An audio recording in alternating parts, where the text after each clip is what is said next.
Hi, this is Trey Lath from OpenHelix. Today's tip of the week is on snptips. Snptips is brought to you by 5am Solutions, and we've had a guest post about it, and we've actually blogged about it. It's a great browser extension that allows you to view your 23andMe data in a very simple and nice format while you're browsing the web. So let's take a quick look at that. First of all, you want to install it. You go to snptips.5amsolutions.com and click install. And I'm going to do that just to show you. It's a simple install.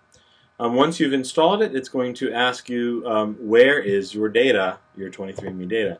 Now you're going to get that data from the 23andMe. You'll see at the top of your, once you're logged into 23andMe, and if you have your data, you'll see a thing there that says browse raw data, and that's where you can download your entire genome. And then you put it into a specific folder, and when you're installing it, it will ask you what that folder is, but if you've done this later, you can go to the Tools menu at Firefox. You'll see a snptips tools and the preferences. Once there, you can then browse your computer.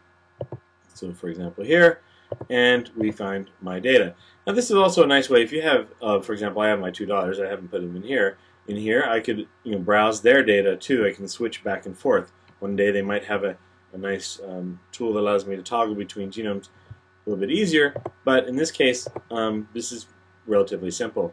So just go to your preferences and change it. So I'm not going to change it because I already have my data. Now what this does now is that when you have an RSID mentioned in a paper or a website somewhere, it will be green if you have that 23andMe data. If I scroll over, you'll see that data shows up, and my genotype at this location is CT.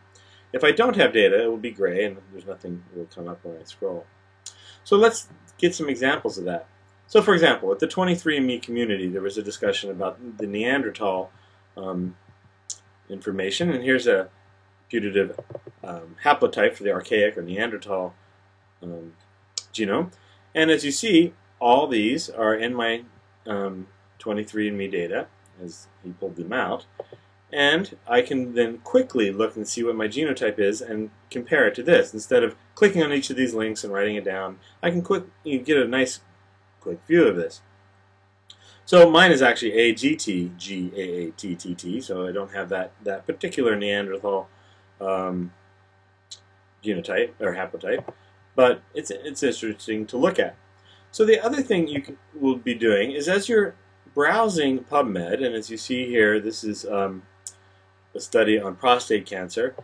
If the RSID is mentioned and you have it in your data, it will be highlighted green by the snptips. I can scroll over it and see that my genotype is AC, which in this case means I have a higher risk of prostate cancer. I actually have a 2.5 higher risk according to 23andMe analysis anyway.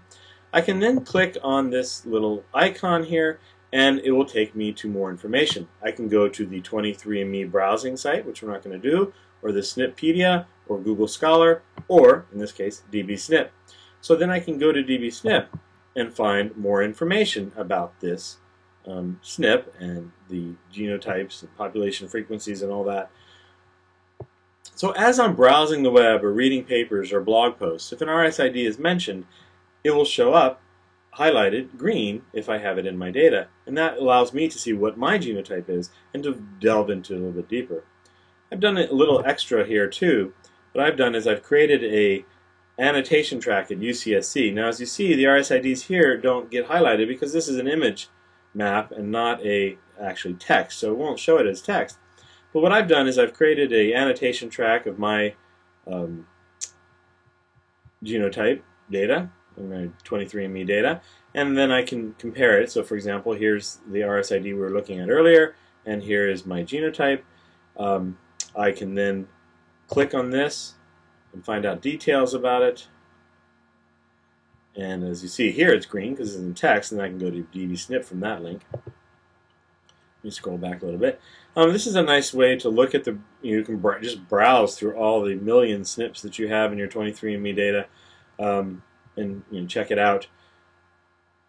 In this case, the annotation track format isn't perfect for the 23andMe, but it gives me a better way to kind of just look at my data through the UCSC Genome Browser. Most lay users won't use that, but